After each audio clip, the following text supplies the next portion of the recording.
Bom dia, vamos retornar ao seminário. Pedimos que, por favor, retornem aos seus lugares. Dando continuidade à programação para participar do painel Mulheres na Rodagem e na Luta Sindical, um debate com lideranças sindicais que rodam e representam, compõem a mesa de honra. Como presidente de mesa, Sua Excelência, o senhor ministro do TST, Augusto César Leite de Carvalho. Como painelistas, a senhora professora Ana Carolina Paes Leme, do Tribunal Regional do Trabalho da 9ª Região. A senhora Solange Menacho de Moraes, presidente do Sindicato dos Motoristas de Aplicativo de Mato Grosso. E a senhora Karina Trindade, presidente do Sindicato dos Motoristas em Transportes Privados por Aplicativos do Rio Grande do Sul. Tem a palavra o senhor ministro Augusto César Leite de Carvalho. Senhores e senhoras, bom dia a todos.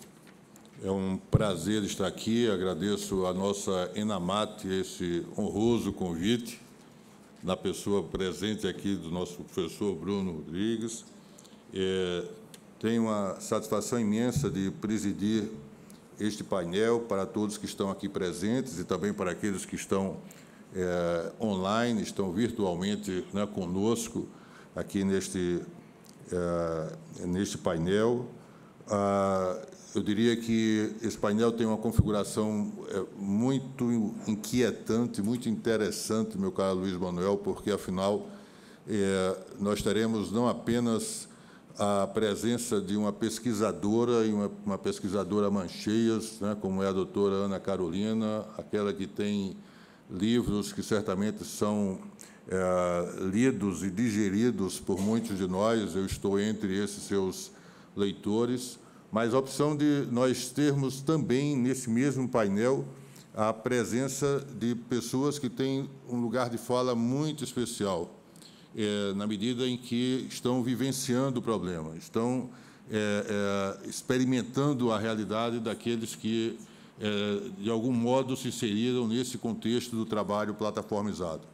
Nós estamos, de fato, numa encruzilhada, nós estamos num momento muito delicado sob o ponto de vista, inclusive, político no Brasil. Nós precisamos que o Estado brasileiro assuma uma posição firme, né, minha cara Margarete, né, minha cara Manuela, a respeito daquilo que vai ser o marco regulatório a respeito desse tipo de trabalho, um trabalho que tem um avanço tecnológico. Vejo também o Bento Herculano, enfim, vejo tantos amigos aqui, tantas presenças ilustres, né, quero que todas se sintam honrosamente citadas. E, ao mesmo tempo, nós temos uma situação de impasse, porque os próprios trabalhadores precisam se posicionar e nós não podemos cometer o mesmo erro de antes. O erro que provavelmente terá acontecido, segundo a Organização Internacional do Trabalho, há 6, 7 anos, quando houve a modificação das normas de direito do trabalho, sem que o diálogo social se aprofundasse, sem que os atores sociais, aqueles diretamente interessados, fossem ouvidos para que pudessem se posicionar. O nosso painel, né, tem como título Mulheres na Rodagem na Luta Sindical, um debate com lideranças sindicais que rodam e representam. A nossa primeira painelista será a professora Ana Carolina Paes Leme, do Tribunal Regional do Trabalho da 9ª Região.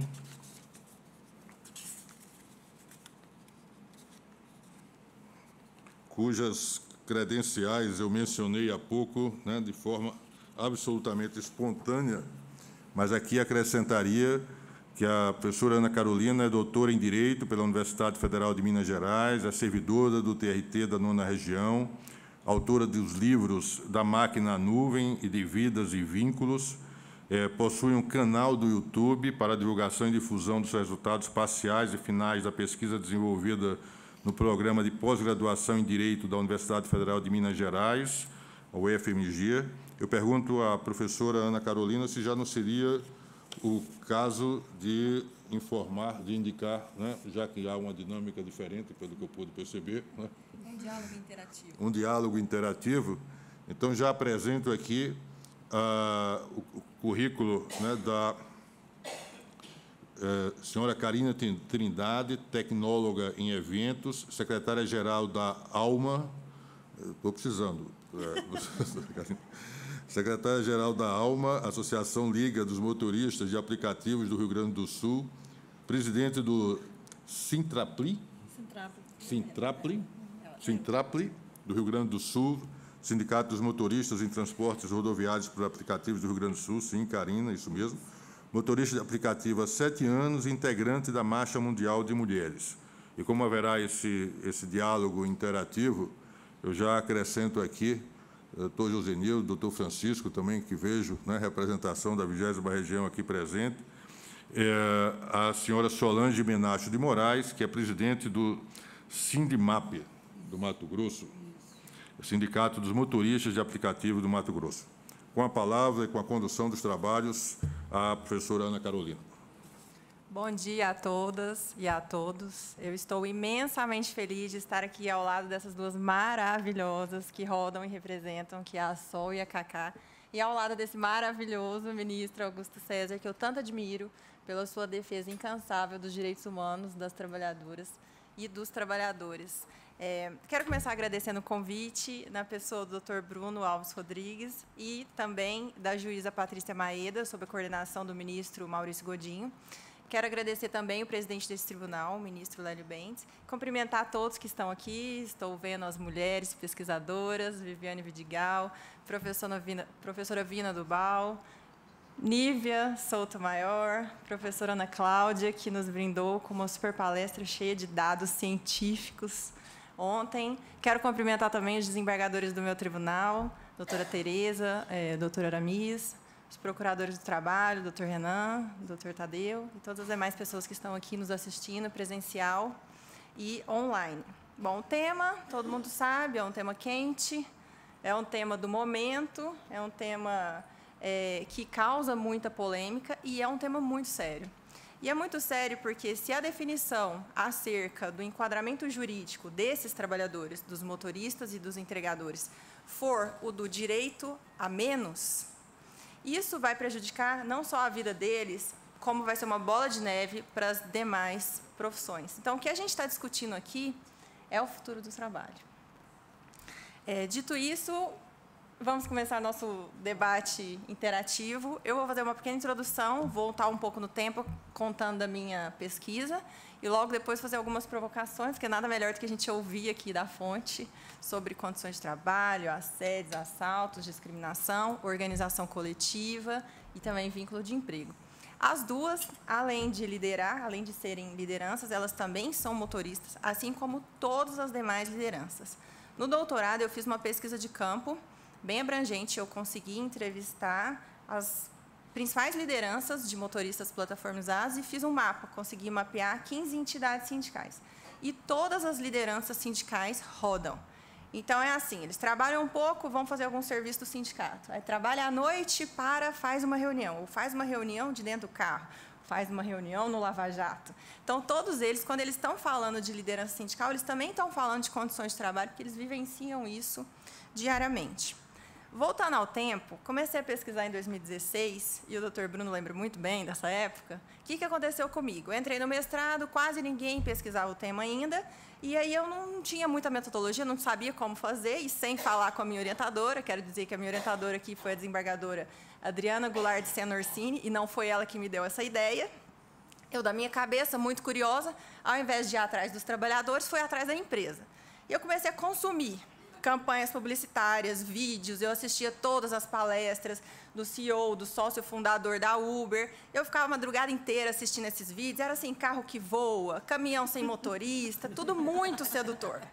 E por que tudo isso é sedutor? É porque, assim, no fundo, o que eu quero, e eu tenho certeza que todos que estão aqui também querem, é um mundo melhor. É uma esperança de mundo melhor. Porque nosso mundo está muito difícil. Encarar a realidade de exploração, de opressão, de corrupção, de Estado ineficiente, de violência de todas as formas, é bem difícil. Então, quando vem uma empresa e fala assim, o mundo mudou, seguinte, o carro agora é compartilhado, não precisa mais de propriedade, nós somos todos iguais, o motorista, o cliente, todo mundo, a mesma condição. Desigualdade é uma coisa do século passado. Para tudo isso acontecer, a gente precisa melhorar o meio ambiente, né? Então, assim, ao invés de estacionamentos, a gente vai ter parques. Tinha uma palestra que eu assisti que eu amava, assisti umas 10 vezes. Aparecia em Nova York toda cinza, assim, atrás do CEO da Uber, e de repente a Uber ia chegando e ia ficando verde. À medida que a Uber ia chegando em Nova York, ia ficando verde. E eu lá, assim, a solução é essa. E consumi muito mesmo esses vídeos. Só que tinha um detalhe. O detalhe era, para que tudo isso desse certo, a gente precisa de uma Smart Regulation.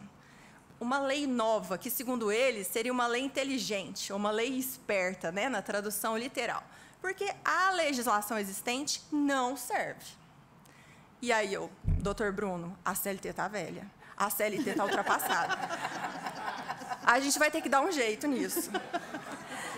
E o Bruno virava para mim e falava assim, Carol, é tudo igual, olha, o serviço é o mesmo, tem transporte por táxi. Eu falei, não, agora tem Uberpool.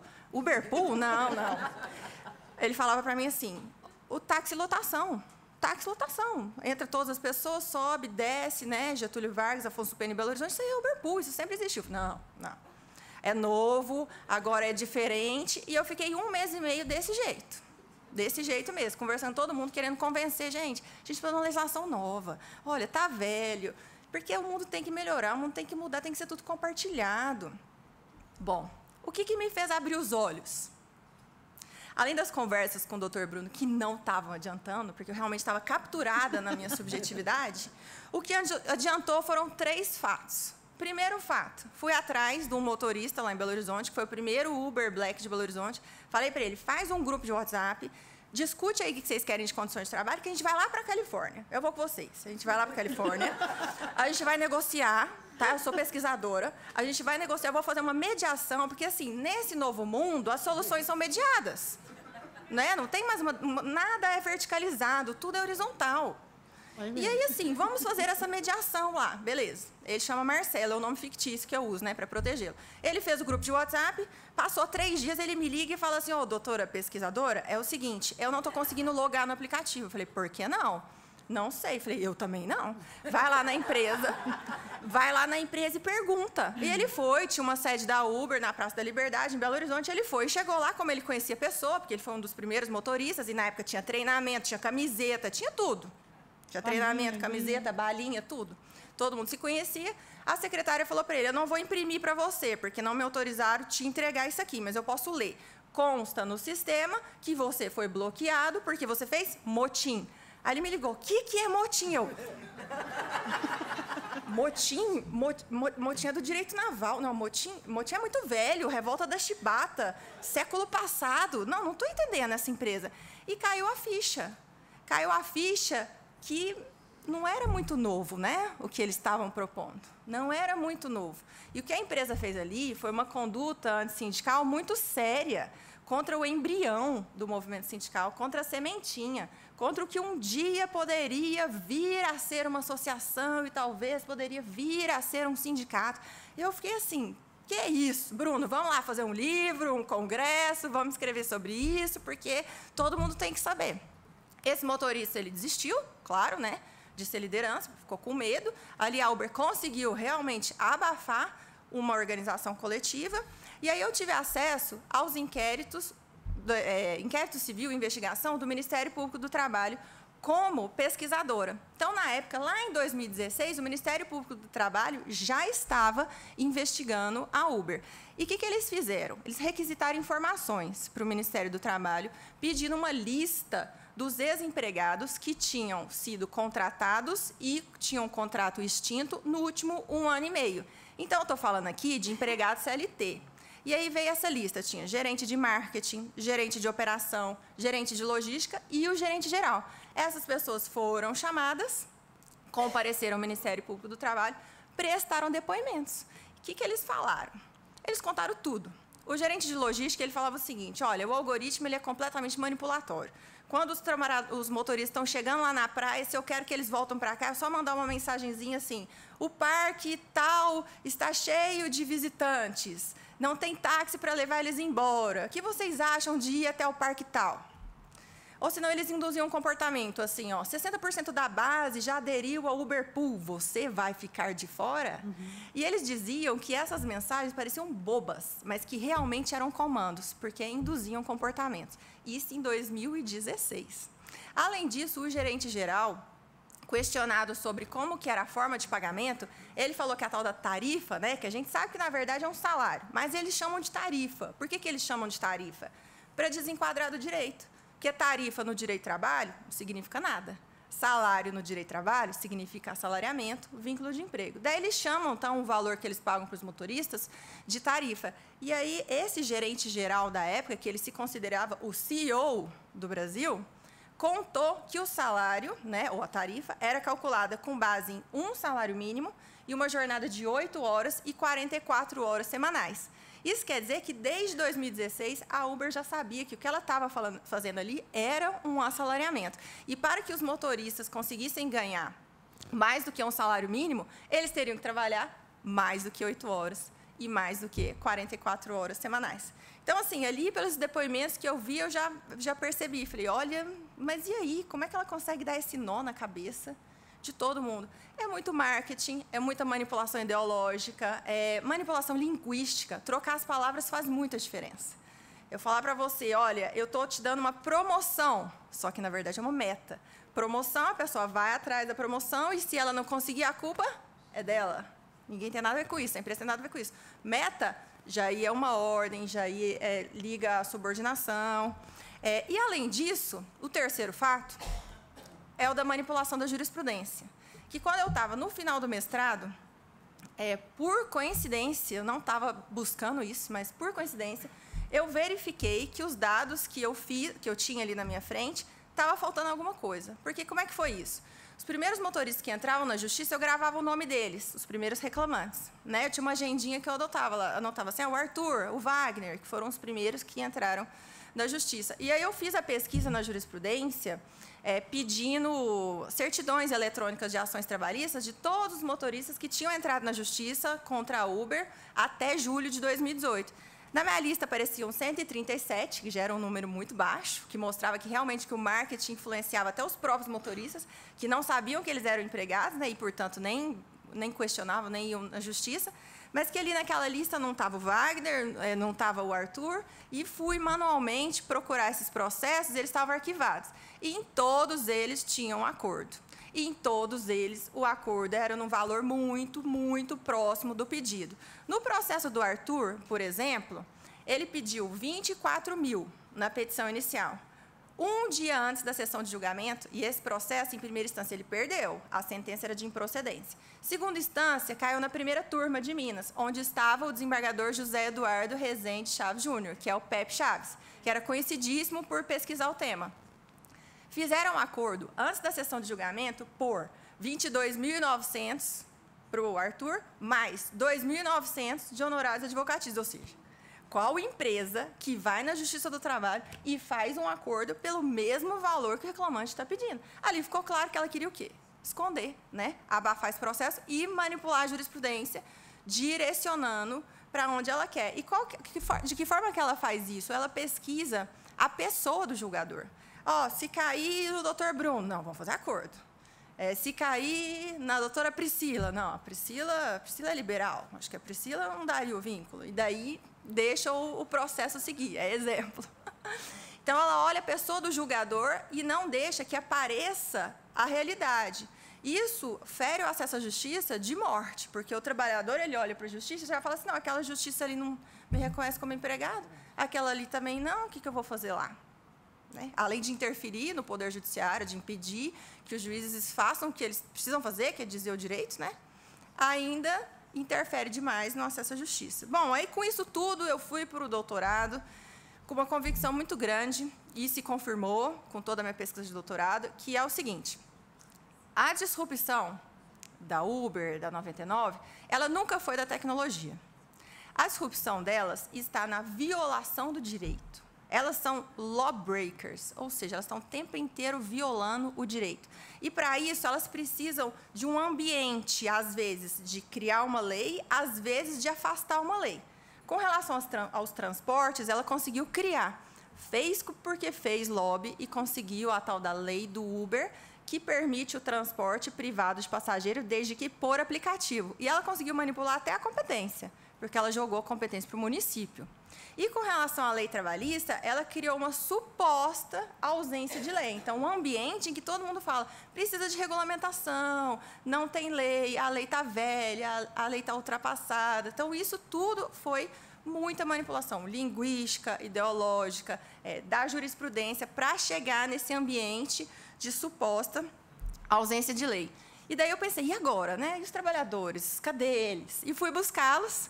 Para minha felicidade, eu achava que só tinha um coletivo de trabalhadores ou, assim, diretores de grupos de WhatsApp. Eu não imaginava que tinham sindicatos. Mas, sim, existiam sindicatos. A primeira ação coletiva ajuizada para pedir máscara, álcool em gel e um mínimo de salário mínimo foi por um sindicato, o Sindicato do Ceará, o Sindiaplique, porque na pandemia as injustiças ficaram potencializadas e eles tiveram que ir para a justiça para pedir até máscara. E aí o Sindiaplique entrou com essa ação lá, conseguiu uma liminar em primeira instância, que foi confirmada em segunda instância, depois a Uber conseguiu reverter essa decisão. E o que aconteceu com o movimento sindical? Que é o que eu quero falar, que foi um dos resultados da minha pesquisa. Desmobilizou.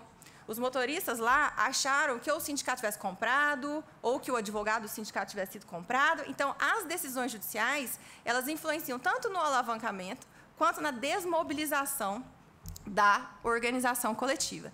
Os demais dados da minha pesquisa, que são condições de trabalho, assédio, discriminação e tudo isso, vieram das entrevistas, dessa pesquisa empírica, e a escrita é minha, mas a voz são delas.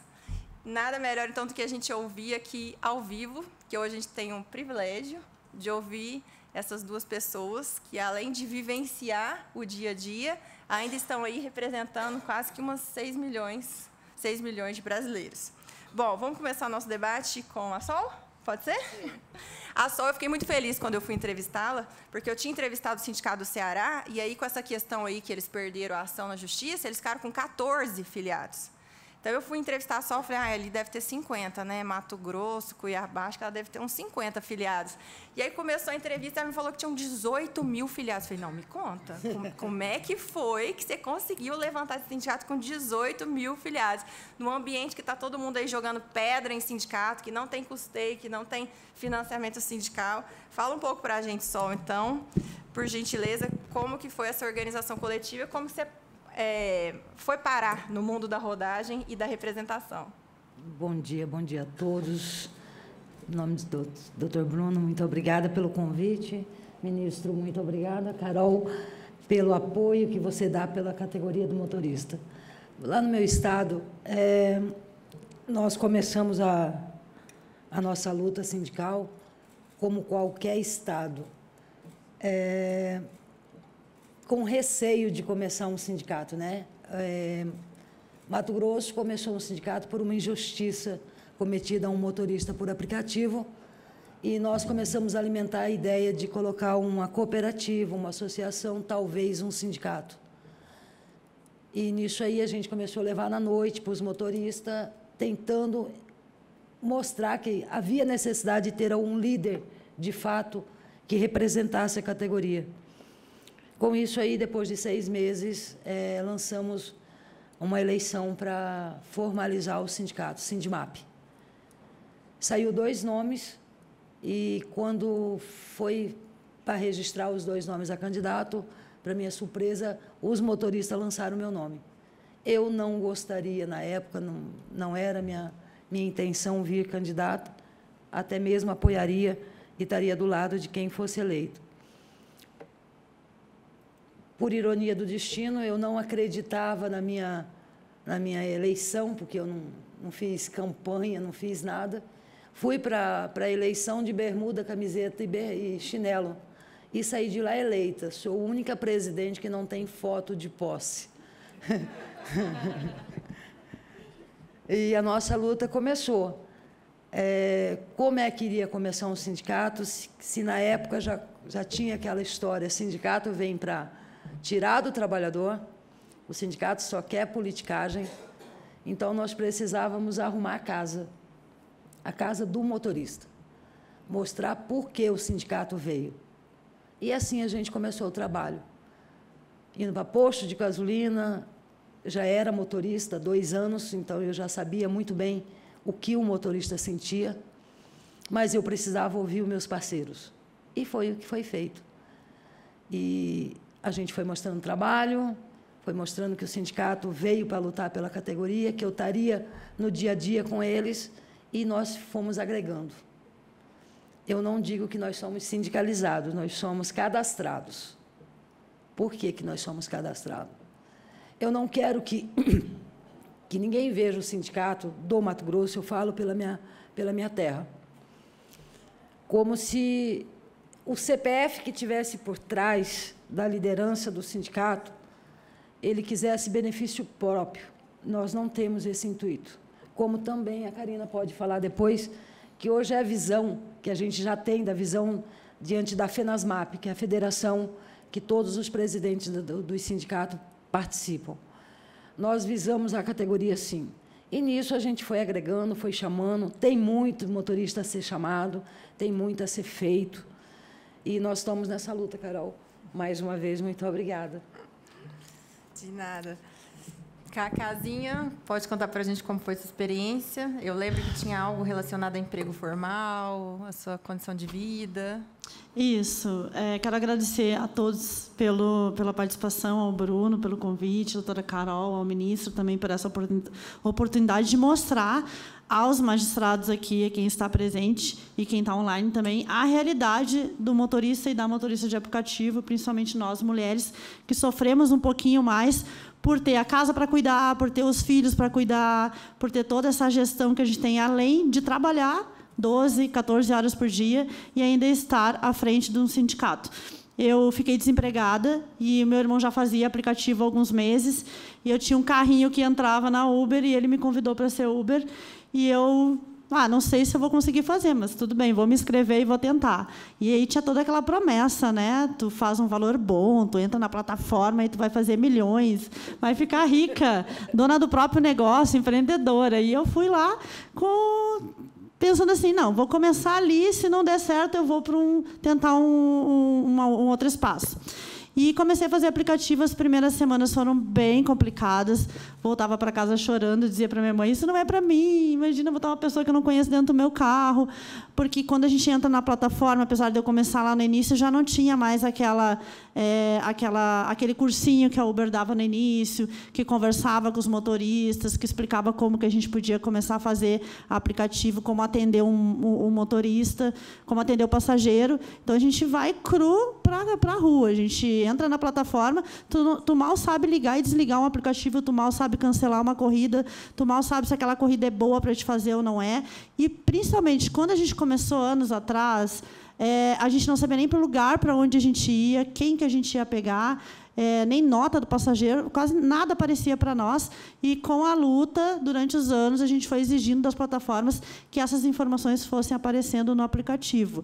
Então, eu comecei desse jeito, nua, no aplicativo, sem entender nada, e comecei a entender um pouquinho como que fazia para fazer aplicativo, e ainda tendo que gerenciar o aplicativo e a minha vida particular, com meu filho em casa, ter onde deixar, aquela questão toda que nós, mulheres, temos e sabemos bem como é que é. Ô, Sol, você também achava que você era empresária?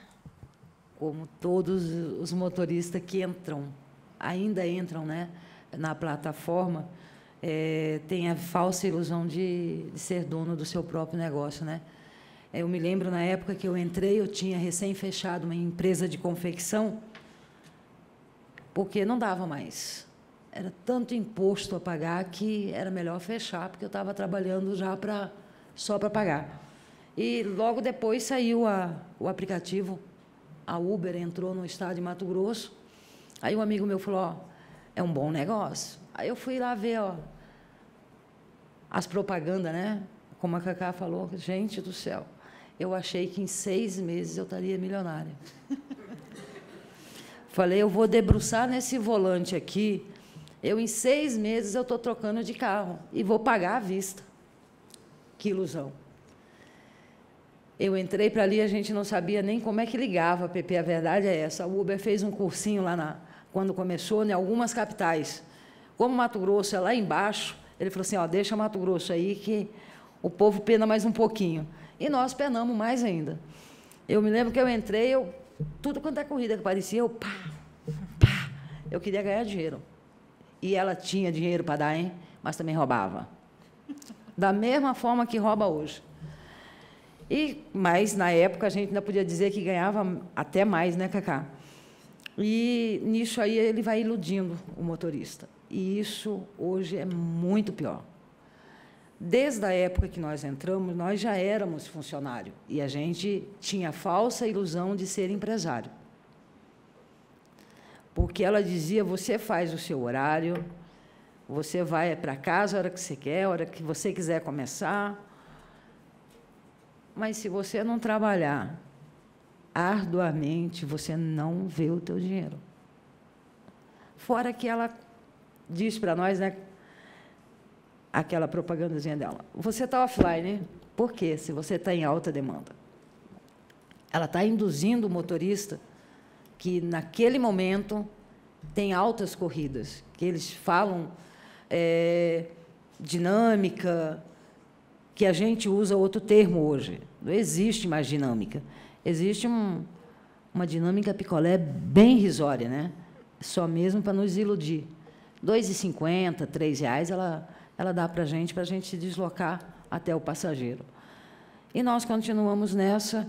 Eu deixei de acreditar que eu era empresária, eu era uma empregada, porque eu comecei dirigindo 6 horas, aí eu tive que passar para 8, para 10, para 12, e hoje eu chego a dirigir 18 horas, para fazer muito menos do que eu fazia quando eu fazia 6 horas. Hoje, qualquer motorista, ele trabalha com metas, e muitas delas, R$ 300 diário, com custo, e assim mesmo não consegue. Essa é a realidade hoje do motorista por aplicativo. Pessoal, você falou em tarifa dinâmica picolé, explica para o pessoal, porque a gente não sabe o que é. Deixa eu falar. Na verdade, a Uber ela usa o termo tarifa. Na verdade, isso é um salário que ela paga para a gente. Ela paga pelo serviço prestado. Na verdade, ela diz serviço. Esquece que nós somos trabalhadores dela. Porque cada vez que a gente vai logar no app e a gente vai deslogar, sair do aplicativo, naquela ilusão falsa que a gente sai a hora que quer e volta a trabalhar a hora que quer. Não é bem assim. Ela induz o motorista a ficar mais hora fora para pagar a sua despesa, que você tem que trabalhar muito mais. E a dinâmica picolé, o que é? Antes existia dinâmica, era um preço mais caro de determinados horários. Hoje não existe mais isso. Hoje ela dá uma ajuda de custo, entre aspas, de R$ 2,00, R$ 2,50, para que nós andamos 6 quilômetros, 7 quilômetros para buscar vocês. Essa é a realidade. Ela paga R$ 2,50 para nós andarmos 5, 6 quilômetros para buscar o passageiro. Dependendo do valor da corrida, que até eu pegar o CLT, que é o passageiro, a levar no destino, digamos, é uma corrida de 10 quilômetros, a gente ganha R$ 14,00. Ainda tem a taxa dela, que ela desconta. Então, o que a gente precisa hoje é essa legalização. Nós precisamos ser reconhecidos como trabalhador, porque nós somos empregados dela, sim. Porque, se eu quero manter pouco a minha vida, as minhas contas, como ela diz que um trabalhador da Uber trabalha 8 horas. É mentira. Não existe motorista que roda apenas 8 horas diárias. Hoje, um motorista por aplicativo, para poder manter o teu carro e a tua vida, mais ou menos, pagando pelo menos as suas contas, é 18 horas. E o picolé porque derrete? Ah, derrete. Muitas vezes você sai de lá do destino que você está para buscar o passageiro na esperança desses 2,50. Quando você está faltando 600 metros, você olha no mapa, que deu o picolé.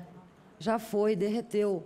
A Uber não pagou, você vai buscar o passageiro pelo aquele R$14. Cacá, conta para a gente das condições de trabalho, das suas, dos todos os motoristas que chegam até você contando, forma de controle, se tem controle, bloqueios, se existe mesmo esses bloqueios. Então, o nosso sindicato, eu assumi o ano passado, eu já venho de uma associação também, que eu faço parte, e eu entrei nesse mundo de associação, de coletivo, de trabalhadores, a partir do primeiro motorista que morreu na cidade de Porto Alegre, vítima de um assalto cometido por um passageiro. E a gente fez uma manifestação, a gente foi até o velório do motorista, a gente captou verba dos motoristas que estavam ali, a gente levou mais de 300 motoristas para esse velório, cada um doou um pouquinho para ajudar a família daquele trabalhador que a gente perdeu. E com esses casos de muitos assaltos, casos de assédios, que as plataformas simplesmente, hoje, elas bloqueiam o motorista e não dão chance de defesa nenhuma. Eu posso ser bloqueada por simplesmente o passageiro dizer que foi assediado dentro do carro e não ter prova nenhuma. E aquele motorista ele é bloqueado antes de qualquer coisa, o motorista é bloqueado sem ser ouvido. E quando ele vai até a plataforma, se informar o que aconteceu com ele, por que ele foi bloqueado, que às vezes ele nem sabe o que aconteceu. E a plataforma diz, busca teus direitos na justiça, porque aqui nós não vamos dar nenhum tipo de informação. E aí o motorista vem até o sindicato buscar uma ajuda jurídica para poder, juridicamente, a gente entrar com uma ação e poder saber o que aconteceu com aquele motorista e reintegrar ele à plataforma. Então, são casos de assédios, de assaltos. Eu entro em contato com todos os familiares que o motorista é vítima de morte, né, por latrocínio, contato as famílias e a gente ajuiza ações contra as plataformas, porque as plataformas não entram em contato com os familiares, não buscam saber se aquela família vai precisar de alguma assistência ou não vai. Então, a gente ajuiza ações para simplesmente poder garantir que a família tenha algum retorno financeiro, porque a vida a gente não vai trazer de volta, mas que, pelo menos, dê um pouquinho de sustento, porque, muitas vezes, são as mães que ficam com os filhos sem poder continuar sustentando, e o pai era aquele que dava sustento para a família, que levava o sustento para a família. E também, casos de assédio. Eu tenho uma colega que foi assediada por um passageiro e ela relatou para ele, relatou para a plataforma, mas ela foi bloqueada porque ela não sabe qual foi o teor do relato do passageiro. E nós tivemos que ajuizar uma ação para poder saber o que o passageiro falou e pedir a reintegração dela, e isso está em juízo ainda. Não saiu a resposta ainda. Cacá, se sentir confortável, conta sobre o assédio sexual que você sofreu. Sim, eu peguei um passageiro saindo de uma festa. Eu acho que é importante a gente comentar, porque eu não fiz denúncia, assim como muitas mulheres e muitos motoristas não fazem também, quando acontece qualquer coisa dentro do carro, por achar que a gente pode ser banido da plataforma, se a gente entrar com alguma ação contra o passageiro, e também pelo medo de que esse passageiro tenha acesso aos nossos dados. Quando a gente encerra uma corrida, por exemplo, fica a minha placa, a minha foto, o meu nome completo para esse passageiro, e eles fazem como eles fizeram com um colega meu agora, de divulgar a foto, todos esses dados na rede social e penalizar esse motorista diante das pessoas com a versão deles. Então, eu peguei um passageiro saindo de uma festa de swing, 3h da manhã na cidade de Canoas. Quando ele foi embarcar no meu carro, eu estava com o carro, eu sempre mantenho meu carro trancado. E eu abri um pouco o vidro, perguntei o nome dele, ele se identificou, eu vi que ele não estava bêbado, porque eu não carrego passageiro embriagado, muito embriagado, nem passageiro homem, nem mulher, porque eles podem se passar, podem vomitar no carro. Então, eu fiz um diálogo com ele, ele entrou no carro, ele colocou o cinto, ele sentou atrás do banco do passageiro. Durante a viagem, a gente foi conversando sobre assalto. Ele perguntou, mas uma mulher trabalhando nesse horário... É normal as pessoas entrarem no meu carro e perguntar, nossa, mas uma mulher trabalhando nesse horário, teu marido deixa de trabalhar? Como assim, né? Tu trabalha na madrugada. E eu faço aplicativo nas madrugadas de Porto Alegre. Então, a gente fez um diálogo, eu falei que eu trabalhava e tal. Quando eu cheguei na frente do endereço dele, numa zona nobre de Porto Alegre, e eu encerrei a corrida, então, portanto, eu não podia mais gravar, porque hoje a gente tem como gravar. Isso foi durante a pandemia. E naquela época ali, já tinha gravação de áudio. Então, eu não podia mais gravar e eu não tinha câmera no meu carro. Quando eu cheguei na frente do endereço dele, eu encerrei a corrida, era no cartão, dei uma boa noite para ele. Ele abriu, antes dele abrir a porta, ele disse assim, moça, posso fazer uma pergunta? E eu, meu Deus, fiquei pensando para mim, se ele perguntou isso, é porque lá vem bomba, né? Eu disse para ele, olha, poder o senhor pode, não quer dizer que eu vale responder, mas tudo bem. Eu tenho um fetiche. E eu, ferrou. Se vem com essa, eu vou falar bem palavreado. Desculpa vocês que estão aí, mas eu tenho fetiche de bater uma punheta no carro de uma motorista mulher. Na hora, me subiu um vermelhão, e mesmo com as ferramentas que eu tenho de ligar o meu rádio, nós temos um rádio que a gente mantém contato com os motoristas, eu nem lembrei de ligar o rádio e de pedir ajuda para os meus colegas. E ainda bem, porque senão os colegas iam, sei lá, fazer o quê com esse assediador. Eu fiquei muito braba, assim, eu fiquei muito irritada, e ele disse assim, mas não te preocupa que eu não vou sujar o teu banco, moça, mas tu tem que ficar me olhando. Eu não sei o que foi pior. Aí eu olhei com muita raiva para ele e eu disse assim, só desce do meu carro, por favor, ou eu vou chamar a brigada. Ai, me desculpa, não deveria ter falado isso. Não, tu não deveria falar isso para mulher nenhuma. Só desce do meu carro agora. Claro, eu falei em tom brabo, né? Porque daí ele desceu rapidinho. Quando eu falei brigada, ou quando a gente fala, vou chamar a brigada, ou te encaminhar para uma delegacia, eles descem rapidinho. Ele desceu. Eu já estava com uma corrida engatilhada para o aeroporto, e o passageiro me mandando mensagem que ia atrasar o voo dele se eu não chegasse lá, porque demorou esse tempo. Quando eu estava chegando, eu já tinha aceitado, porque a plataforma nem espera tu chegar no passageiro, ela já te manda uma corrida para te obrigar a não parar. Então, eu já tinha... E se eu não aceito, a minha taxa de aceitação vai aumentando e vai acabando que eu posso não receber demanda, né? Então, eu já tinha aceito uma corrida, era para o aeroporto, o passageiro ali me mandando mensagem, me ligando, inclusive, pelo aplicativo da Uber, para eu ir buscar ele. Na madrugada, eles têm dificuldade em conseguir aplicativo para o aeroporto, nem todo mundo gosta de ir para o aeroporto. E eu simplesmente desliguei, fui pegar esse passageiro, levei até o aeroporto. Depois, eu desliguei o aplicativo e fiz o reporte contra o passageiro. Falei tudo o que tinha acontecido, né, na viagem. E, óbvio, que eu recebi aquela mensagem básica deles, que é a mensagem que eles mandam para todo mundo, né? Olha, lamentamos muito pelo ocorrido, não queremos mais que isso aconteça com você. Você não vai mais ser pareada com esse, o seu aplicativo não vai mais ser pareado com o aplicativo desse passageiro, para você se sentir mais segura, mas ele vai seguir na plataforma e vamos seguir monitorando para ver se vai acontecer com outras mulheres a mesma coisa. Ou seja, o passageiro continuou. Se fosse um motorista, já estaria bloqueado, sem nem chance de defender. Mas, nesse caso, como era o passageiro, eles nem bloquearam, disseram que ia seguir na plataforma. No outro dia, como eu trabalho de noite, e eles sabem disso, porque eles têm meu histórico de trabalho, sabem que eu trabalhei até um certo horário, 8 horas da manhã eu recebi várias ligações da plataforma para saber se estava tudo bem. Só isso. Só que eu não atendi, porque eu estava dormindo, porque já era tipo 9 horas da manhã, 8 horas da manhã, esse horário eu já tinha encerrado. Mas, ou seja, a gente não tem suporte nenhum. E eles ainda dizem, se você quiser registrar um boletim de ocorrência, fique à vontade. Só que eles não mandam os dados para nós. Os dados eles só mandam se a gente pedir judicialmente. Nem dados, nem no caso da 99, que eu estou com um motorista agora, com caso de assédio, que tem as imagens da 99 na câmera que é colocada pela 99 dentro do carro. Ele paga por semana R$ 9,90 para ter a câmera, e ele não pode ter esse áudio, nem o vídeo, para poder provar que ele não fez nada dentro do carro contra a passageira, porque ele se sente seguro em ter uma câmera, então, para isso, ele pode se defender. Então, ele só vai poder se defender judicialmente, se judicialmente a gente conseguir uma autorização para acessar as imagens e anexar o processo. Então, hoje, a gente não consegue nem pagando, tendo uma câmera do próprio aplicativo, acesso a essas imagens para poder se defender. O fato é esse. Então, vejam, o cliente é de quem, né? O cliente é de quem? Quem que tem os dados desse cliente? O mais interessante é que, quando acontece de um passageiro não querer pagar a corrida, eles dizem que nós temos obrigação de cobrar o passageiro, que é nossa obrigação, porque a corrida é em dinheiro, e não é deles de nos pagar. Então, eles se isentam de pagar a corrida para nós, aquele passageiro não pagou, e mandam a gente cobrar do passageiro. Aí é fato. Como que eu vou cobrar do passageiro se o cliente é eles que colocam o passageiro na plataforma, eles que têm os dados, e como é que eu vou obrigar uma pessoa a me pagar no final de uma corrida em dinheiro, e posso estar exposta a uma agressão física?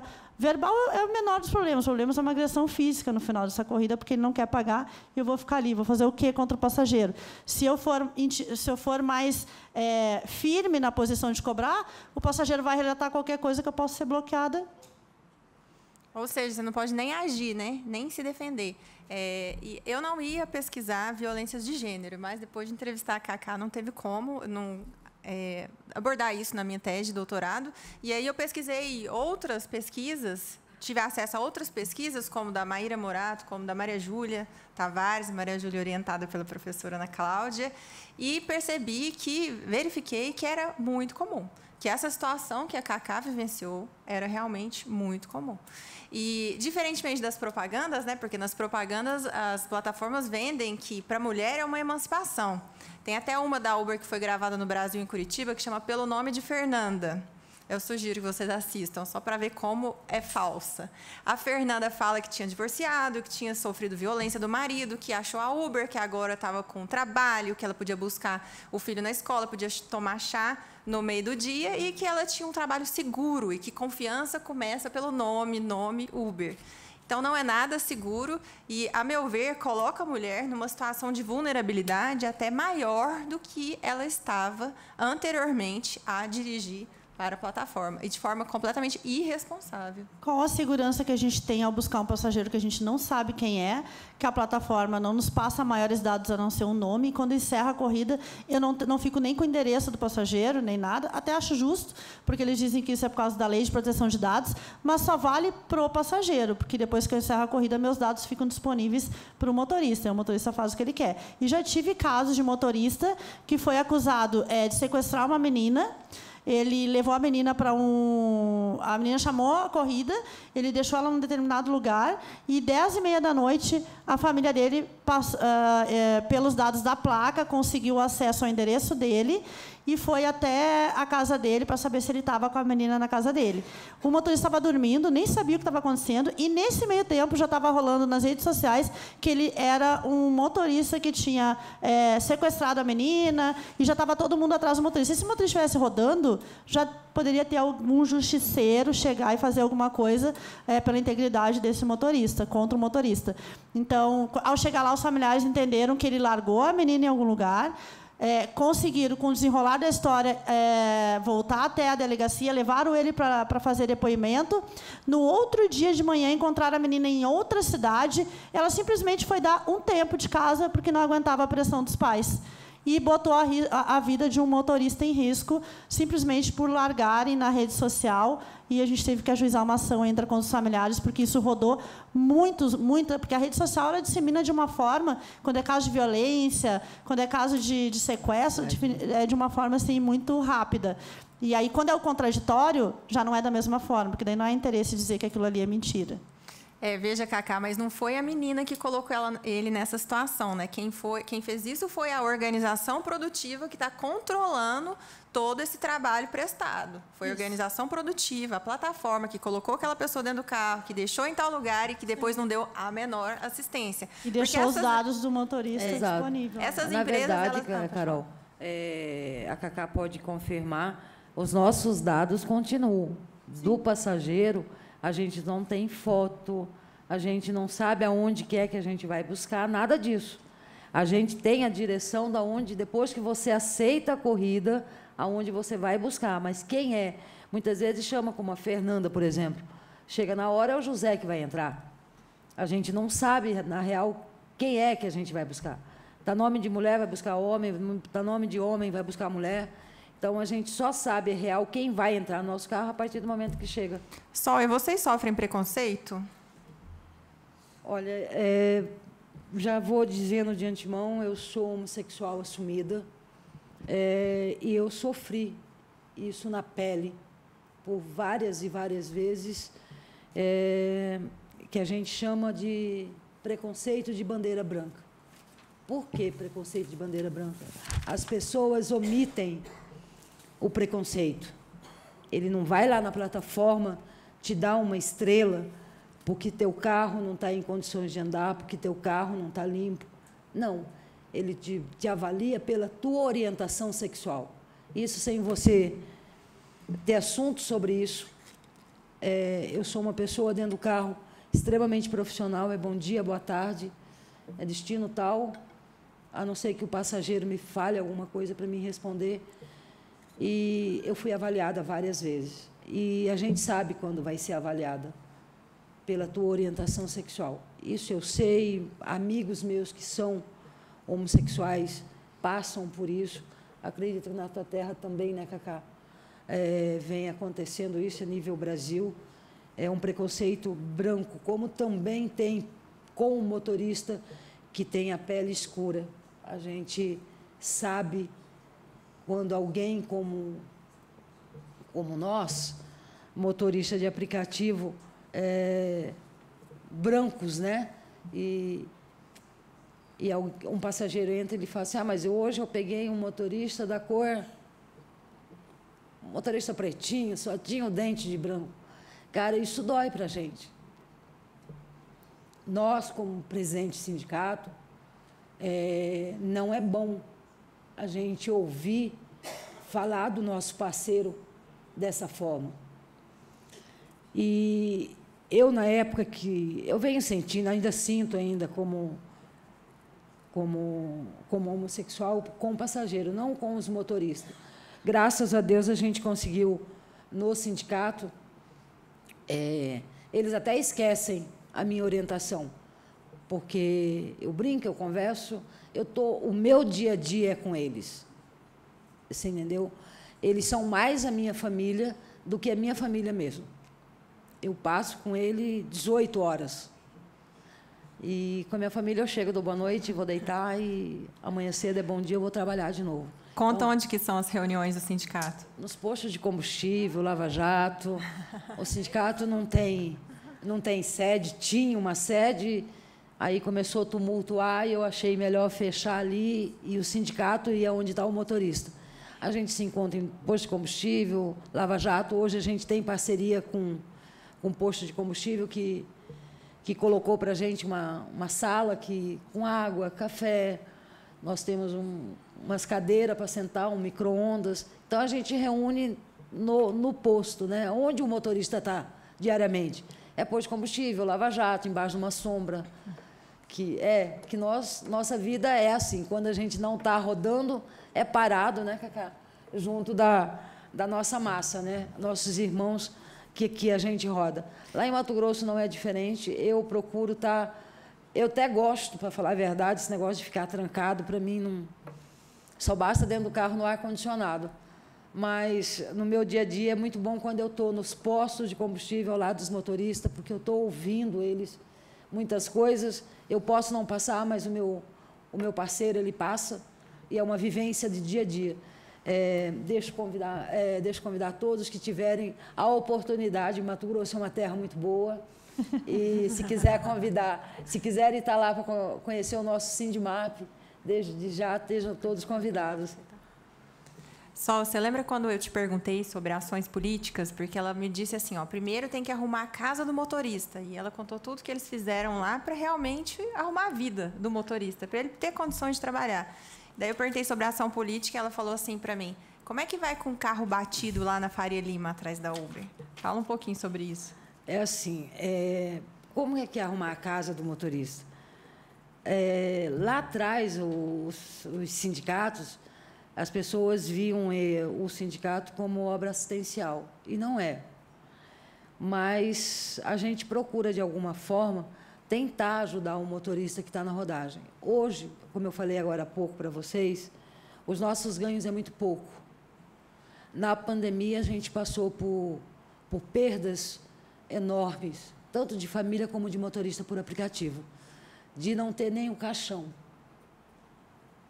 Aí nós começamos a fazer campanhas dentro dos grupos de WhatsApp entre os motoristas.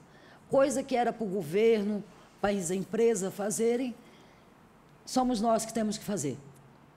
Nós, sindicato, que temos que abraçar essa causa. Levantamos campanha onde o próprio motorista ajuda o motorista. Você entendeu? Hoje a gente tenta não focar nisso aí, mas não tem como. Existe motorista que acaba se acidentando e não conseguiu pagar a associação da proteção veicular dele. E como é que ele vai rodar? Como é que ele vai levar o sustento para a casa dele? Sim, então, realmente não são ações assistenciais ou mutualistas, isso como a própria professora Ana Cláudia diz e aprendi com ela, são ações de defesa. Isso é resistência, defesa, isso é resistência. Por isso que o título do meu livro é De Vidas e Vínculos, que foram os vínculos formados para preservarem essas vidas. E, Cacá, vocês são controlados de qual forma? Então, as plataformas, elas controlam a gente pelo aplicativo, mandando, como é que eu vou dizer, fazendo a tarifa, a dinâmica, né, como a Sol falou um pouquinho. Quando tu aceita uma corrida, antes de tu aceitar uma corrida, aparece um mapa do aplicativo. No mapa aparece onde tem as dinâmicas. E aí tu fica com aquela sensação, nossa, eu vou correr para aquele lugar lá para pegar aquela dinâmica, porque ali vai ter bastante saída. A gente vai com o aplicativo desligado até onde tem a dinâmica, que é um plus a mais que eles dão para um motorista que está naquela região. Quando tu abre o aplicativo, não tem mais dinâmica. E aí tu fica assim, tipo, nossa, corri até aqui, andei 2, 3 quilômetros para não ter dinâmica. E elas fazem isso justamente para incentivar o motorista a ir para aquelas regiões com as promoções, com os chamados pelo aplicativo mesmo. Olha, tem evento em tal lugar hoje, você precisa ir, não pode ficar de fora. Não pode ficar de fora, você tem que participar. Não participar indo na atividade, mas participar indo buscar o passageiro, com toda certeza. E ela vai manipulando a gente dessa forma. E ela sabe assim, se o celular está com a bateria acabando, de como é que você freou? Então, isso até é uma discussão com as plataformas hoje, porque as plataformas dizem que não tem como saber o nosso tempo trabalhado efetivamente. Elas querem hoje pagar para nós só o tempo trabalhado e não querem pagar o tempo que a gente está à disposição delas. Mas elas sabem, quando eu estou com a bateria muito baixa, 20% de bateria, eu recebo na minha tela do aplicativo da Uber uma mensagem. Sua bateria está acabando, coloque carregar. A gente vai recebendo esse tipo de mensagem. Elas sabem exatamente quantas freagens a gente faz no carro, se a gente freou muito, não freou. Isso tudo a gente recebe histórico da plataforma por mensagem.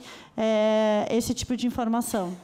Esse controle de frenagem apareceu na pesquisa da geografia da UFMG e vem relatórios mesmo, assim, os motoristas recebem esses relatórios de se eles frearam de forma brusca ou severa, e isso altera também as corridas que são a eles direcionadas. Acho que tem uma taxa, né? Taxa de aceitação. Então, eu ia dizer agora sobre a taxa. A taxa é assim, eu trabalho com o meu aplicativo com uma mensagem da Uber de que eu tenho que cuidar minha taxa de aceitação e minha taxa de cancelamento.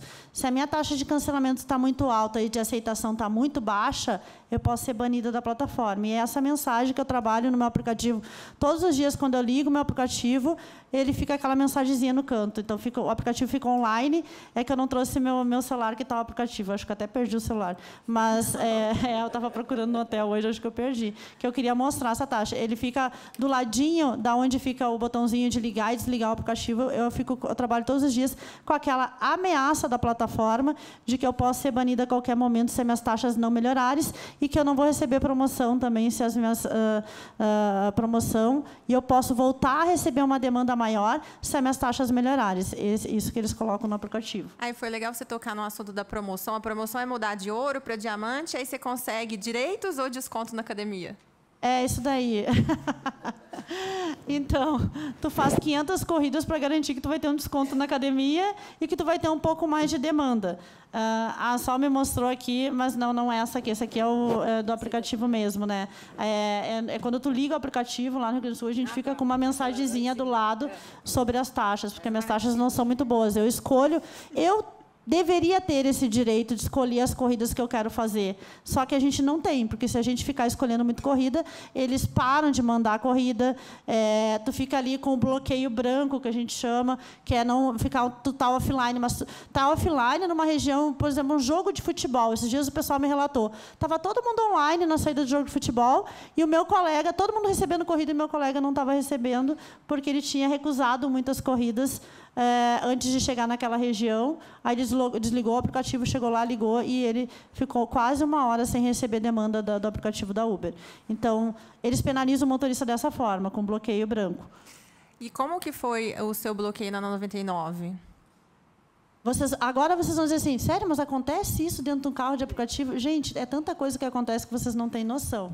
Eu peguei uma corrida, eram 4 horas da tarde com um passageiro para levar para o shopping. Ele me relatou que era um ex-motorista e foi pela 99 Pop. Eu já tinha feito eu trabalhava muito pouco com a 99 Pop, fazia esporadicamente.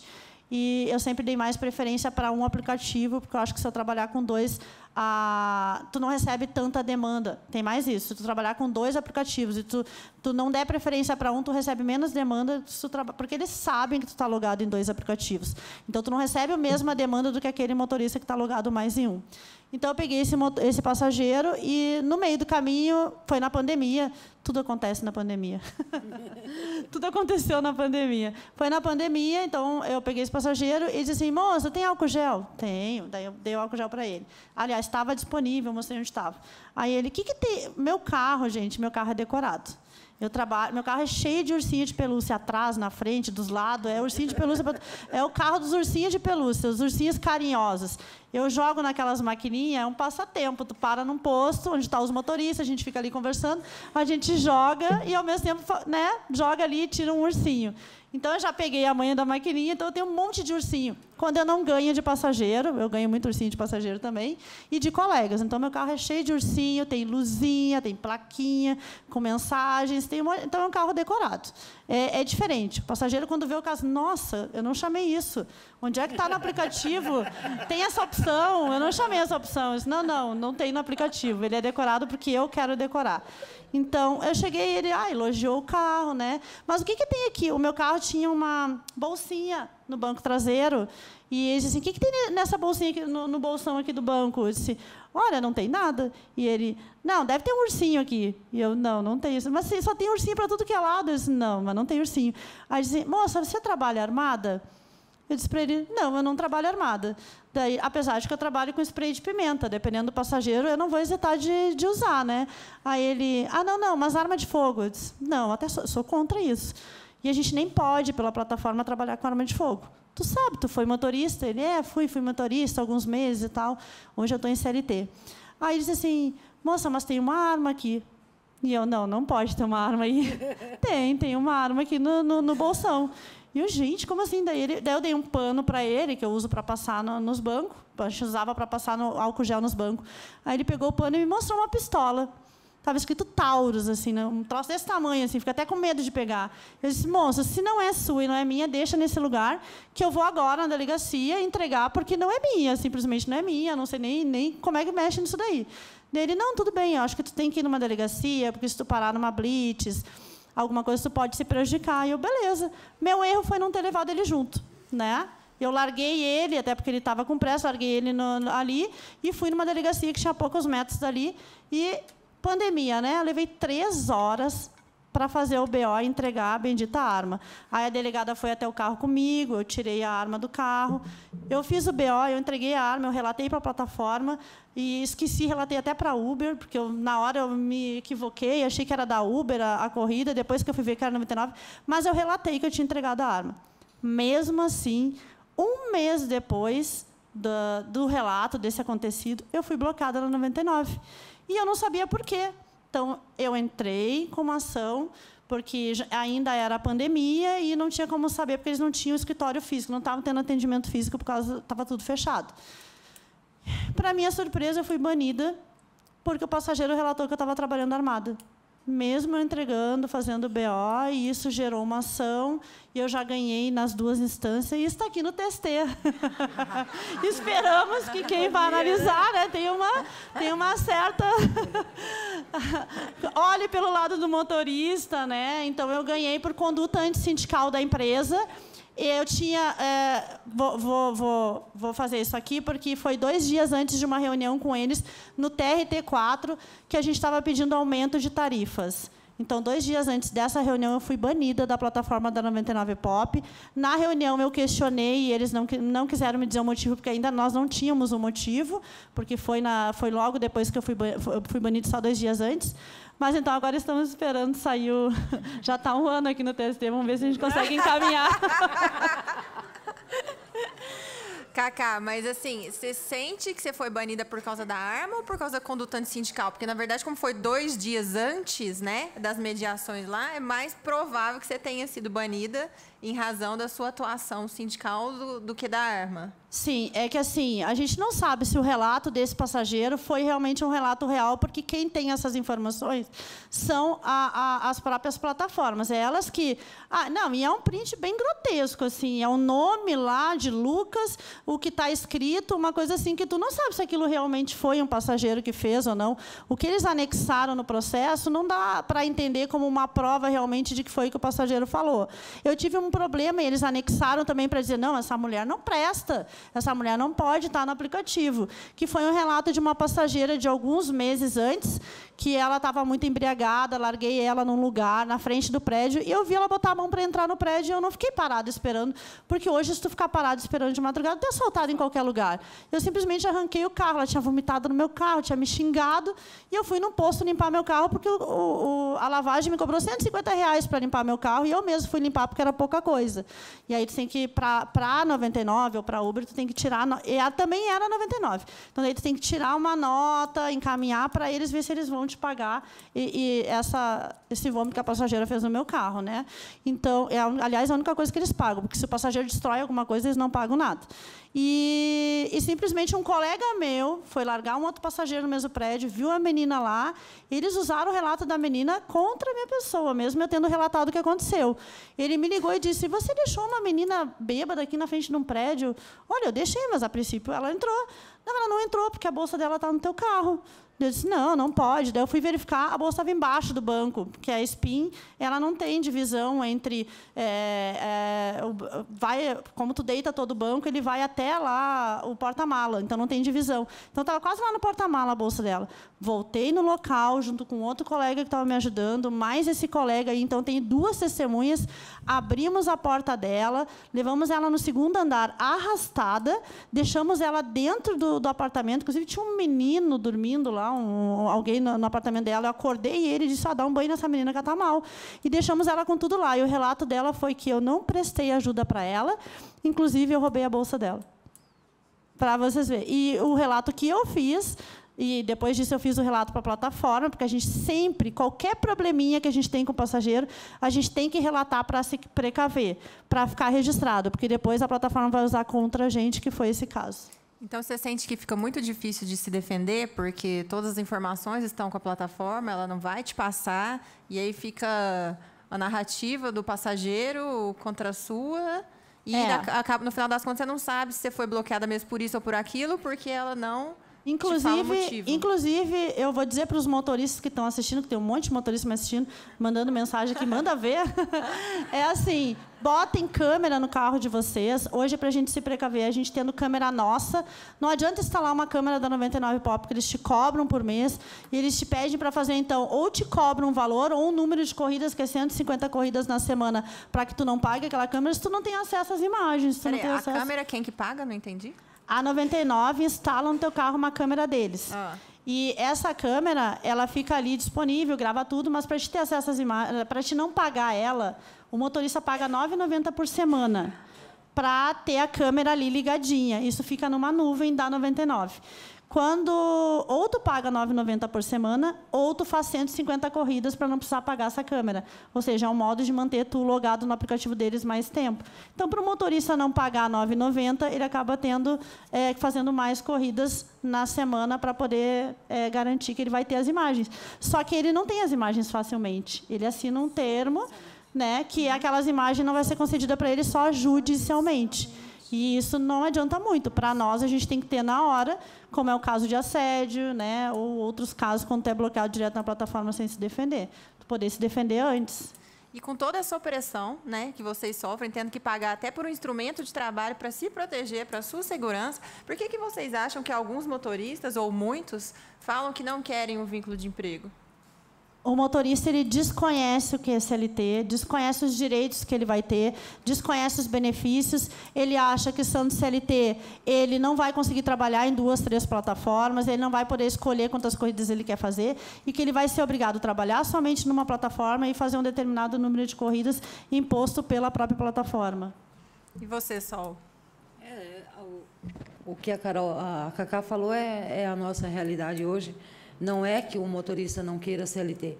Muitos ainda desconhecem e acreditam que, se vier a CLT, que a gente tem passado, que a gente não, além da CLT, a gente quer mais. Você entendeu?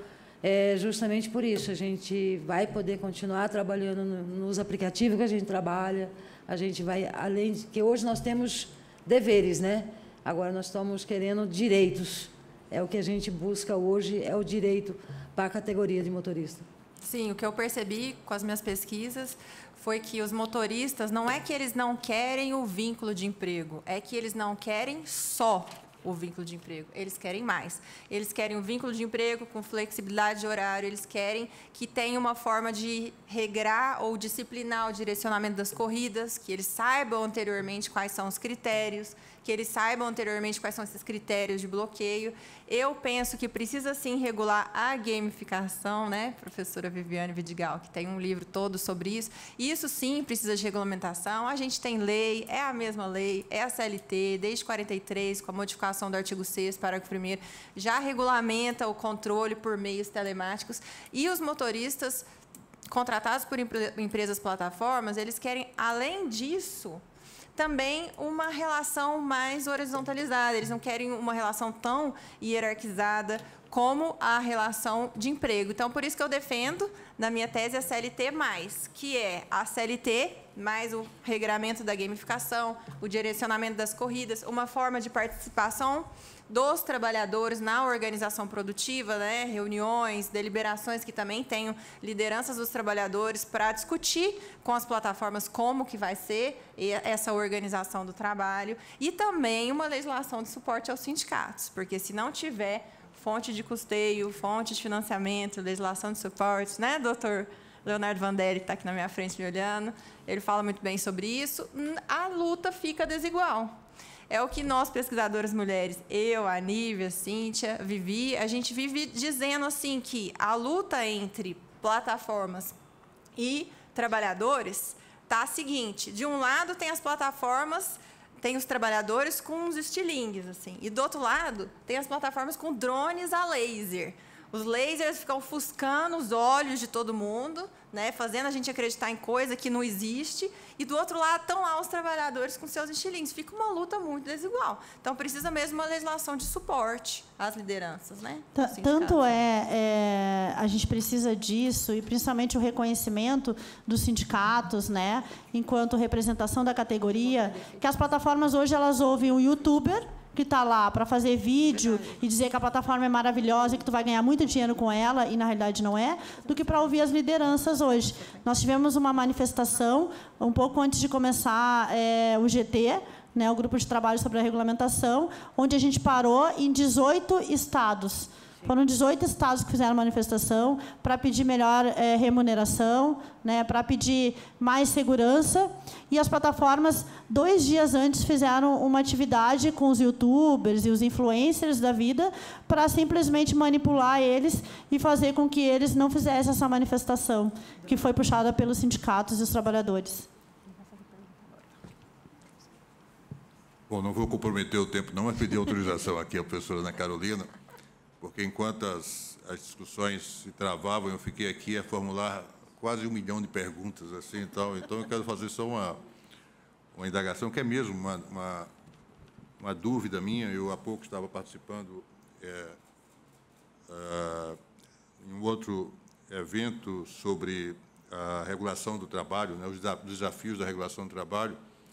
Ouvi um depoimento muito interessante do ABEL, que é o sindicato dos motoristas aqui, dos entregadores, me parece. Associação dos Entregadores. Associação dos Entregadores aqui de Brasília. E ouvi também o doutor Fausto, do IESE, e o doutor Gilberto Carvalho, secretário nacional da Economia Solidária. E o que eu tenho a intuição é de que estaria acontecendo agora, neste momento, em função de todos esses debates que estão se travando, inclusive em ambientes institucionais e tal, é que haveria 2 movimentos. E aí eu gostaria de ouvir para ver se as senhoras... Aliás, nunca vi a representação feminina tão forte aqui, né? aqui na fila principal, né? Enfim, né? Com toda a consideração também a 2 autores, né, que eu leio muito também. O Murilo está aqui, né? O Renan, que eu nem conheço, né, mas já fui apresentado visualmente, né? Também tem dados muito interessantes sobre o tema. Mas eu queria dizer o seguinte: eu estou certo ou estou errado quando eu percebo, por exemplo, que a partir daquela primeira decisão lá do Tribunal de Nova York, a Uber ela se reposiciona e estabelece um tempo online máximo, né, de 12 horas, com 6 horas de intervalo.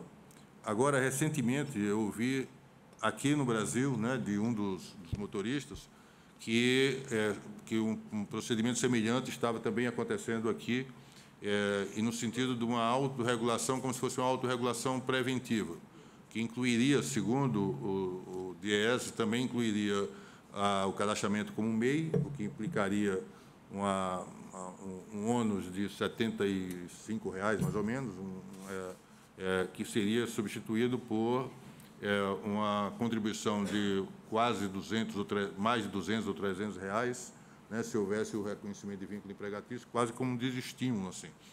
Mas, por parte da empresa, essa preocupação. Eu penso que a remuneração mínima, se nos Estados Unidos isso faz sentido, porque o salário mínimo deles é muito elevado, proporcionalmente ao nosso. No nosso, estabelecer que o motorista de Uber teria direito ao salário mínimo, né, não acho que não faria tanta diferença.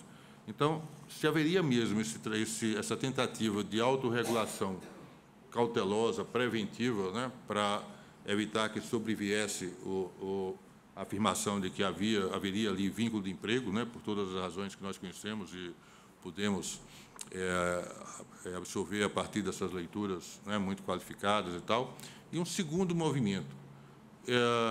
Quando a gente ouviu lá há alguns anos, talvez, né, a criação de um aplicativo pelo município do Rio de Janeiro, né, que seria concorrente de todas essas empresas de tecnologia e tal, que exploram transporte de passageiros e entrega de bens. E, aparentemente, aquilo não teria fluído na exata medida que proporcionaria uma competição verdadeira, né? Eu ouvi hoje de manhã também do senhor Gilberto Carvalho que haveria uma tentativa de estabelecer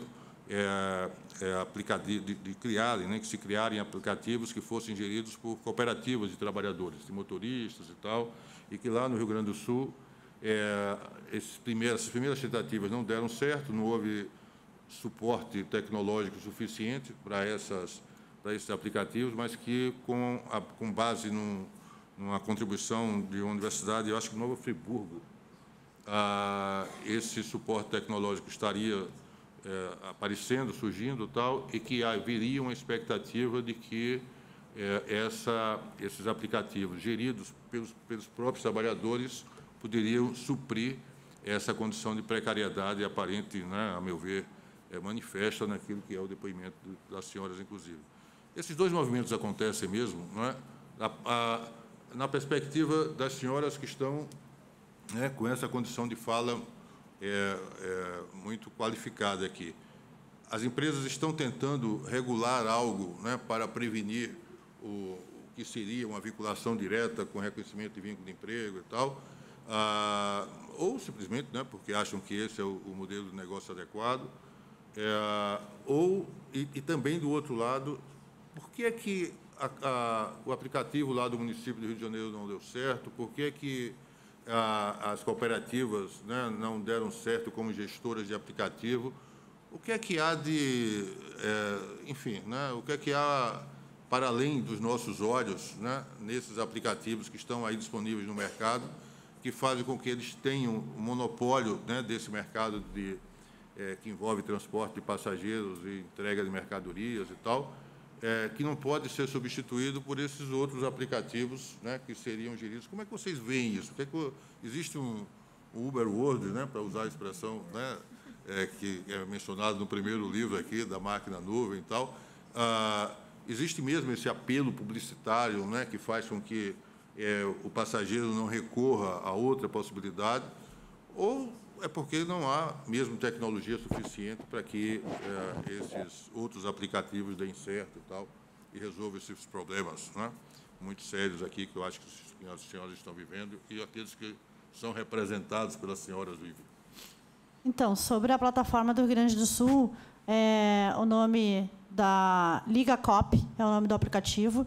Ele foi nascido na cidade de Caxias do Sul, já vai fazer 3 anos que o aplicativo está lá, e que a Liga Coop ela vem fazendo um bom trabalho lá com os motoristas, mas ainda tem toda a questão de que, quando esse aplicativo entra numa cidade, as outras grandes plataformas começam a mandar promoções, começam a dar incentivos para o motorista não ligar ao outro aplicativo. Então, eles sabem que tem um aplicativo e que sabem que é um aplicativo liderado por motoristas, porque todos são motoristas, do presidente, todos que estão na plataforma, e eles começam a mandar essas demandas maiores para os motoristas, principalmente dinâmicas muito altas na região, porque a região que tem muita demanda, a região central, eles colocam essa dinâmica que a gente diz, que é para incentivar o motorista a não ligar a outro aplicativo. E, em contrapartida, nós temos também um problema com os próprios trabalhadores, que desconhecem o modo cooperativado, que não entendem como funciona, e a gente ainda tem que trabalhar a mente do trabalhador para mostrar que as cooperativas é algo de bom, que é algo que vem para ajudar realmente o trabalhador, e que ele vai ter realmente voz, porque tudo é decidido em assembleia. E também quero falar que essa cooperativa ela vai ser nacionalizada, ela já está no Rio de Janeiro, já está em São Paulo, já está em vários estados onde já tem cooperativas. Eles resolveram unir num aplicativo só, e ele ser nacionalizado e até internacional, né, com o apoio aí dos Estados Unidos e de outras cidades do exterior, de outros países, para poder fazer um aplicativo mais nacional e internacional também. Então, a Liga Coop é uma realidade hoje, não só está entrando em Porto Alegre também, mas a gente está tendo essa dificuldade. O marketing das grandes Big Techs é muito maior. Eles têm propaganda na Globo, né? No Domingão da Globo, lá nas novelas. Eu nem sei nome de novela, porque eu não tenho tempo para assistir novela, mas está nas novelas, está nos grandes programas. Então, a gente não consegue bater de frente nem para divulgar o aplicativo. Então, falta incentivo do próprio governo com as cooperativas. Isso já está sendo tratado com o Ministério, ali, com o Gilberto Carvalho. Inclusive, ele participou de uma atividade lá em Nova Petrópolis, da cooperativa, teve presente e falou desse incentivo aí financeiro para essas plataformas que vêm surgindo aí de motoristas de aplicativo, que eu acho que hoje é a ideia central, porque, pelas grandes plataformas, a gente não consegue diálogo mesmo. Vale ressaltar, Cacá, uma pergunta que ele fez aí em relação ao tempo do motorista, né? Às 12 horas. Mas são 12 horas logada que ela contabiliza. É o momento que nós estamos indo buscar o passageiro trabalhada. São 12 horas, que isso vira 18, 20 horas trabalhada. O tempo que está à disposição, aguardando... Não. Ela só começa a contar a partir do momento que a gente está rodando. Na ida da busca do passageiro, em corrida. É o momento que tu aceita a corrida, vai buscar teu passageiro, faz a corrida e encerra a corrida. Exato. Essa é a hora efetivamente trabalhada, que eles defendem, que a gente né? fala que é logada, né? Que é a hora trabalhada. Não, logada daí é quando tu está com o aplicativo ligado. É verdade. E depois de quanto tempo que o aplicativo libera para você voltar a trabalhar? É mais 12 horas? 6 horas. Então, segundo as plataformas, você pode trabalhar 12 horas à disposição, dormir 6, E voltar a trabalhar. Isso o Uber implementou primeiro ano passado, acho que devido a muitos acidentes que ocorreram com motoristas que faziam uma carga horária muito alta, e agora a 99. Mas elas também não conversam entre si, porque ele pode trabalhar com 3, 4 aplicativos, ele faz 12 horas na Uber, faz 12 horas na 99, e assim ele segue trabalhando. Posso fazer mais uma pergunta, professor? Claro. Não, porque algo que me chamou a atenção também, isso tem a ver com a experiência do dia a dia, né? Há muito tempo, algum tempo, perdão, quando acho que foi a Uber, a primeira que chegou aqui em Brasília, eu não conhecia ainda o sistema e meu filho chegou em casa e no dia seguinte ele fez assim: pai, achei estranho ontem. Eu pagava normalmente R$50 do táxi, né, do lugar onde eu estava, né, esse barzinho onde se encontrava com os amigos e tal, até lá em casa.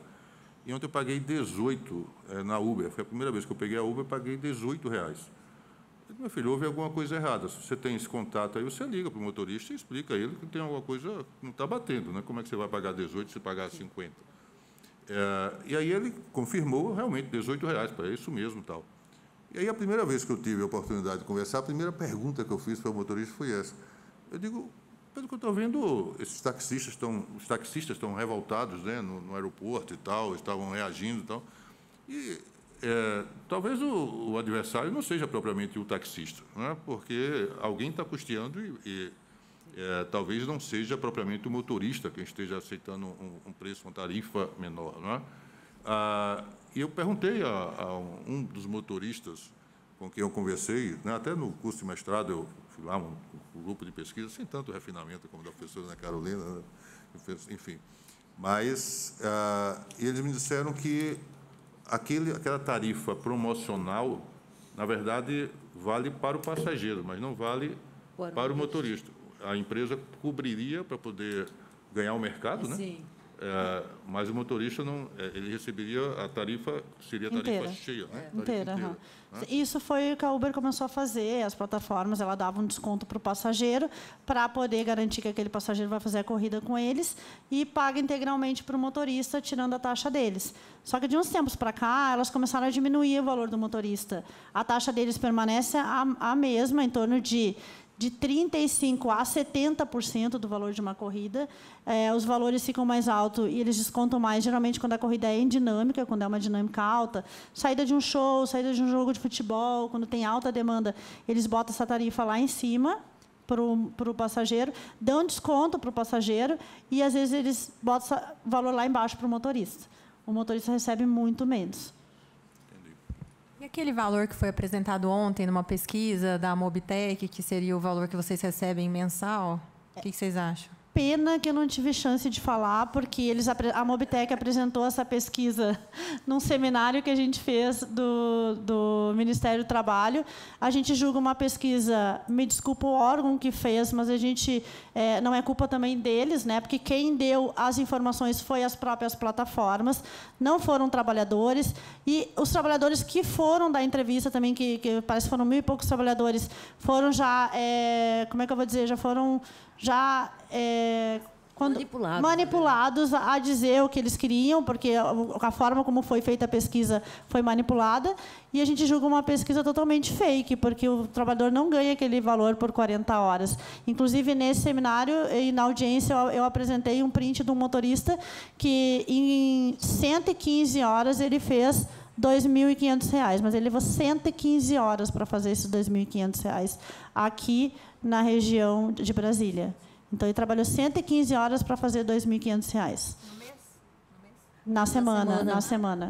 115 horas na semana? 115 horas na semana. Hoje, Carol, o motorista por aplicativo na semana, se ele acaba rodando, a Cacá, acredito que você roda o quê? 16, 17 horas na noite? 14, 16 horas. Eu geralmente começo a logar meu aplicativo às 6 da manhã para parar meia-noite, 1h da manhã de segunda a quinta. Aí, sexta, sábado, a gente tem que virar, porque é o período que a gente tem um fluxo maior, que até a chance de você aumentar os teus ganhos. Você roda muito mais. Sim, né? isso leva a doenças. Para nós, como presidente de sindicato, a gente tem até que se dobrar até mais, porque a gente começa a rodar a tal hora, porém a gente para muito. Então, eu não posso dizer assim, nessa semana eu vou tirar tanto. Eu tenho tentado buscar aproximar a meta minha diária, que seria R$350. Mas nem todos os dias a gente consegue, porque tem reunião, eu tenho que procurar motorista, tem que resolver problema. A gente está tendo muito problema de acusação de assédio de motorista, então a gente tem que estar junto. Infelizmente, se a gente deixa à mercê, corre o risco de um motorista ser lixado na rua. Então, a gente tem que procurar estar perto. E a gente não está. Eu, particularmente, estando como presidente do sindicato, eu não tenho batido a minha meta, não. Tenho dirigido bastante, mas é que a gente dirige longas horas, porque o valor das corridas, gente, é muito baixo. Chega a ser R$1 o quilômetro rodado. Então, eu tenho que dirigir muitas horas para eu tentar tirar alguma coisa de sustento. E disso eu tenho que tirar o combustível, a manutenção do meu veículo, o valor do celular, tudo que engloba os custos para trabalhar com o aplicativo. Então, é muito alto os custos.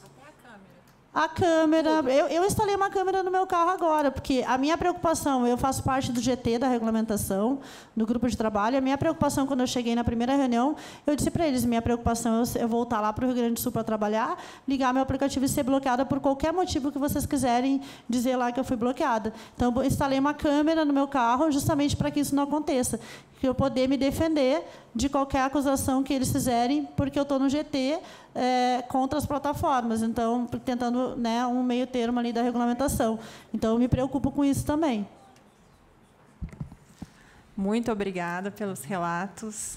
Eu disse para vocês que a escrita era minha, mas que a voz era delas. Elas me inspiraram a escrever meu livro, de Vidas e Vínculos, então estou muito feliz por tudo que a gente escutou aqui hoje. E por esclarecer muitas dúvidas, eu acredito que todo mundo aqui tinha muitas dúvidas, e muitas dúvidas foram esclarecidas. A gente percebe que realmente é uma empresa que, não só uma empresa, né, são várias. Essas empresas, plataformas, elas não sabem o significado da palavra responsabilidade. Elas precisam ser responsabilizadas. Então, cabe a nós do direito fazer isso, porque o que está em jogo, a discussão, é o direito. A disrupção delas está na violação do direito, não tem nada a ver com tecnologia. Então, cabe a nós, professores, pesquisadores, juízes, embargadores, ministros, estudantes, a todo mundo perceber como que a gente vai fazer para responsabilizar devidamente essas empresas por tudo que elas têm feito com 5 milhões, 6 milhões de trabalhadores brasileiros. Muito obrigada a todos, muito obrigada pelo convite novamente, agradeço novamente a Anamate. Agradeço a companhia aqui do maravilhoso ministro Augusto César e muito obrigada.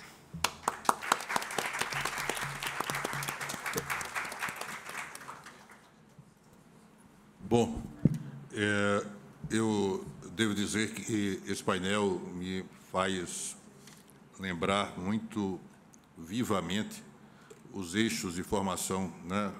Nossa formação inicial e continuada, sobretudo naquilo que diz respeito para além da eticidade, a alteridade, né, o exercício, o esforço que todos nós que exercemos jurisdição, que contribuímos para o exercício da jurisdição, devemos ter para que nos ponhamos no lugar das pessoas que estão envolvidas nesses conflitos sociais. Os conflitos existem, estão presentes, nós temos uma responsabilidade grande de alguma forma, obviar, suavizar, né, amenizar ou definitivamente resolver, porque nós temos um instrumental muito eficiente. Eu dizia há pouco, lá na UNB, que, para além dessa sensação de anomia que ficam a todo tempo nos tentando convencer que existe uma obrigação que está presente, muito mais imediata, que é de uma hermenêutica construtiva, a partir do manancial normativo que nós já temos, né, e que se refere, por exemplo, a um poder de comando, né, como contraface da subordinação jurídica, tradicionalíssima subordinação jurídica, não necessariamente a subordinação subjetiva, mas também a subordinação objetiva, subordinação estrutural, subordinação reticular, né, já que falamos de Pepe Chaves. Enfim, e dentro desse contexto de subordinação estrutural, imaginar que esse poder de comando necessariamente seja oriundo de uma voz humana que não reflita aquilo que eventualmente estaria emanando de um algoritmo movido, gerido por inteligência artificial, Mas onde está isso na substância do que seria uma relação de emprego, do que seria uma subordinação? Que importância tem o fato de que, na origem desse comando, estaria a inteligência artificial, se a inteligência artificial está habitando toda a nossa vida em várias circunstâncias que vivemos, não é? Eu penso no e-commerce, eu penso na aquisição de passagens aéreas, eu penso nos serviços bancários, eu penso no PJE, né, o nosso processo judicial, tudo isso tem algum grau de inteligência artificial, nós queremos que tenha mais, né? E, no entanto, nada disso deixou de ser processo judicial, nada disso ser venda no comércio, nada disso deixou de ser compra de passagem aérea, enfim, nada disso deixou de ser serviço bancário. Então, o fato de haver inteligência artificial na origem significa dizer que estará desfigurada a subordinação, se há, sim, sujeição a um poder de comando. Então, me parece que esse debate, às vezes, ele fica desvirtuado, né, numa direção que não interessa propriamente àqueles que têm a responsabilidade de resolver os conflitos que assim se apresentam. Então, é muito bom que, na data de ontem e na data de hoje, né, nós tenhamos esse testemunho, esses depoimentos. E, se me permitam, essa palestra que teve o intuito declarado de ser apenas uma introdução, né, para esse diálogo interativo, mas que foi uma conferência a respeito do tema, né? A professora Ana Carolina está, mais uma vez, aqui de parabéns. Ela trouxe uma contribuição que nós já conhecemos pela leitura de sua obra, mas que hoje nós vemos personificada, inclusive, numa fala agradável, numa fala um tanto lúdica, né, a respeito de uma experiência inicial acadêmica, né, que eventualmente estava por ver o mundo não necessariamente sem aquele distanciamento que é absolutamente indispensável ao pesquisador. E, durante a pesquisa, né, com a ajuda do Bruno, ou sem a ajuda do Bruno, eu nem sei até essa altura se a ajuda do Bruno foi tão eficiente assim, né? Mas, enfim, chegou a uma conclusão bem interessante, que eu acho que faz parte, necessariamente, do nosso acervo, do nosso manancial normativo, jurisprudencial, doutrinário, né, vai fazer com que a gente consiga chegar a um bom resultado aí, a respeito desse tema. Então, agradecendo muito, né, a contribuição não só da professora Ana Carolina, mas também da senhora Solange, da senhora Karina. Quero anunciar aqui, né, peço a ajuda do cerimonial para a entrega de certificados e troféus. E troféus? Muito bem, né? Então, entrega de certificados e troféus às nossas painelistas aqui presentes. Então, vamos lá. Neste momento, o presidente de mesa fará a entrega do certificado de participação e do troféu da CLT às painelistas. Por favor, ministro, com registro fotográfico. Então, a professora Ana Carolina. Adorei essa fala. Muito bacana.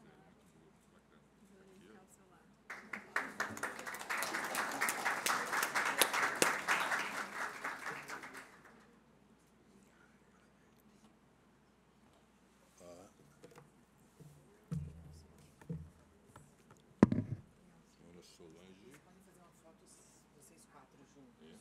Pronto, aqui. Afastar.